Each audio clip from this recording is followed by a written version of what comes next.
じゃあ自分はユーザビリティっていう言葉についてちょっと説明していきたいと思います。これはサイトの機能だったり使いやすさっていうふうになるんですけど、使いやすいサイトの方が当然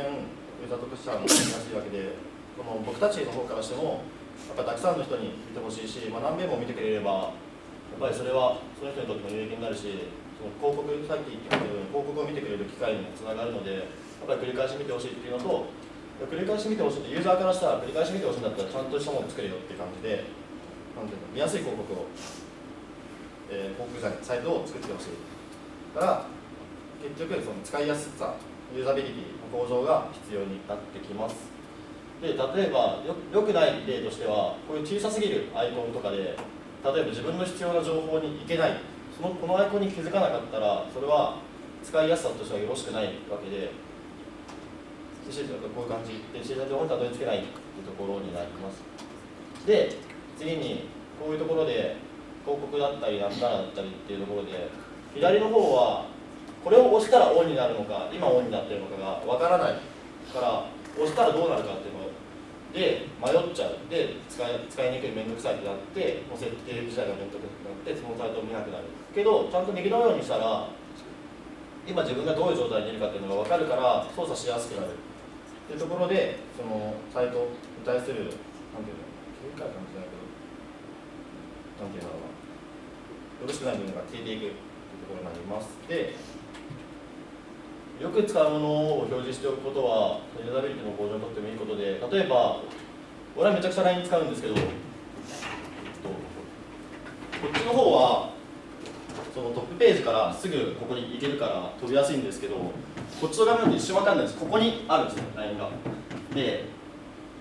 このページから来てもこっち行って LINE 取り出すのはめんどくさいじゃないですか、正直。だから使いにくくなる、使いやすい情報が、使うべき情報が使いにくいところにあるとそれはユーザビリティにとってよろしくないので、ちゃんと使うようなものはさっきの今作ってるサイトでもそうだけど、そのちゃんとした目に見やすい場所に置いておくということが大事になります。であと移動量は少なくしてするっていうところで、その今サイトを見ている人いるかな、もう見やすいところにホーム画面があって見やすいところに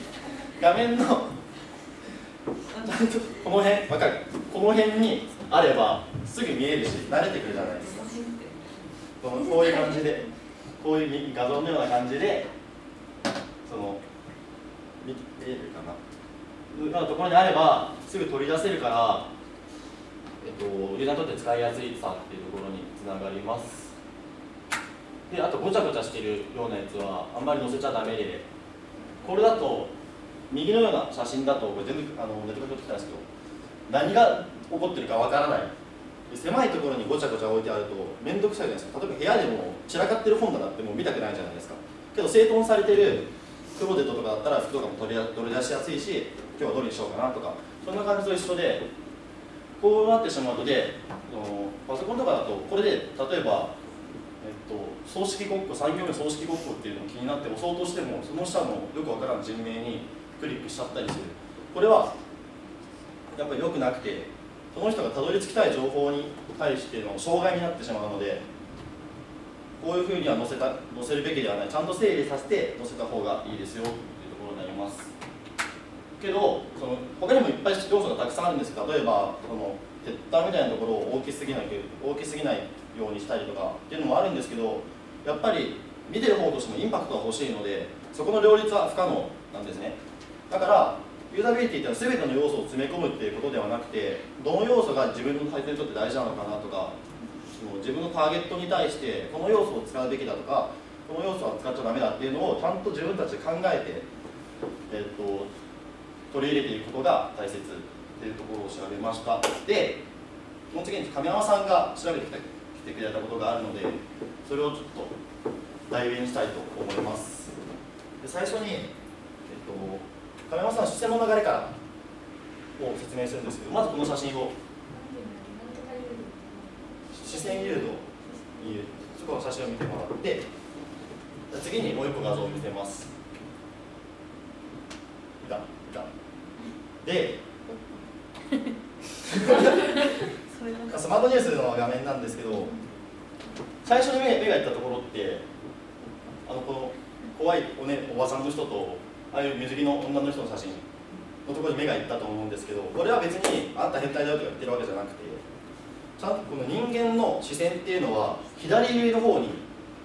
最初に目がいく仕組みになっているんですね。で、そういう視線の流れっていうのをこの次の3点から説明していきたいと思います。でまず視点は上から下に移動するっていうところなんですけど、これはグーテンベルクダイアグラムっていうのがあって、これを使って説明していきたい。グーテンベルクダイアグラム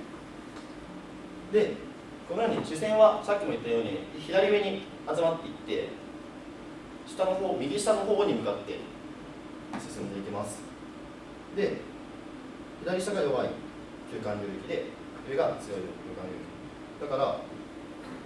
1と2はよく見るんですけど、3と4に関してはあんまり見ない。しかも4に関しては弱いから本当に見てない。で、次の写真でこれはユーザビリティの研究者のニールセンっていう人が発表した画像研究結果になるんですけど、さっきも言った通り、この赤くなっているところがよく見ているところで、真ん中の写真が一番分かりやすいんだけど F 型になってて、これも、F の法則っていうのと Z の法則っていうのがあって、Z っぽくあんまり見えないか F っぽい感じがあります。で Z の法則っていうのが、これで言うとこうだね、こういうふうに見ていってるんだろうなっていうのが Z の法則、視線の動かし方になります。ここから始まっていってこっちに向かっていくんだけど、最後にここにたどり着くにはこう見てると、ここが0ではないから見てる理由がこういうふうになっていきます。でが、Z の法則ね。で次に F の法則っていうのがあって、こういう F 型に視線が流れて文章とか辿っていくかもそうなんだけど、これいくとこっちの方が多分分かりやすいんだけど、こう分かる、こういって下にダダダダダって押していくから、これが F 型に見えるから F の法則っていうふうになります。で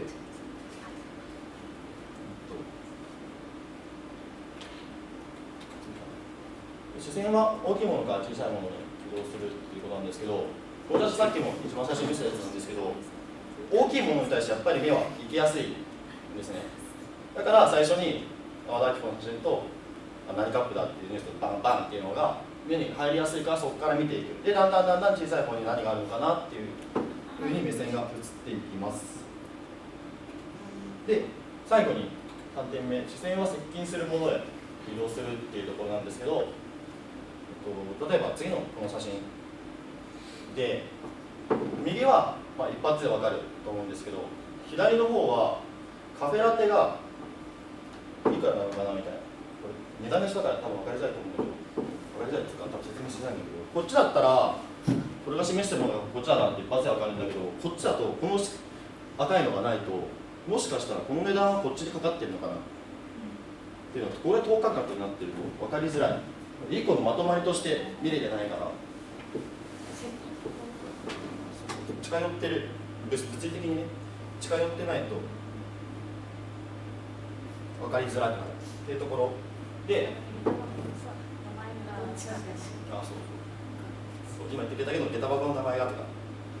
物価がとかそんな感じで、1個の情報のまとまりは一塊として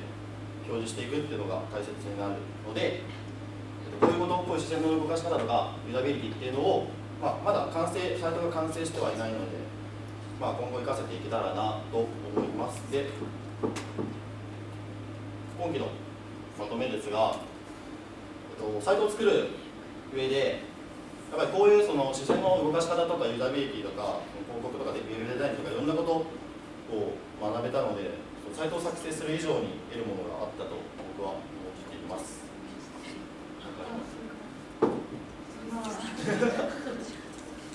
スキル的にはやっぱ足らないところがあったなっていうのがあるんですけど、ノブも言ったみたいに、そのウェブサイトの作成を通していろいろ学べることがあっし、まあ、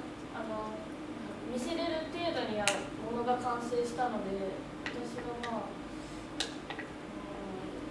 65点って感じで、まあでもせっかく作ったんで、みんなにも、まあ、また後で LINE に URL 載ってるんで見てほしいし、できれば、ね、サークルの情報が増えていって実用化ができたらもっといいかなっていう感じです。どうだ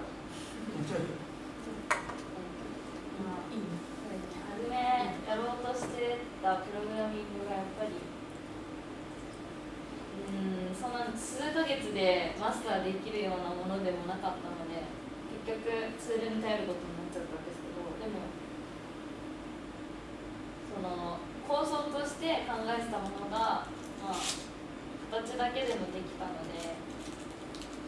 しかもさっき使ってたツールっていうのはまた別に HTML ファイルを組み込んでさらに発展させることもできるので、まあ、今後また続けるようなことがあればさらに発展させたり、あとは言った広告で目に見える形で成果を残せたらなと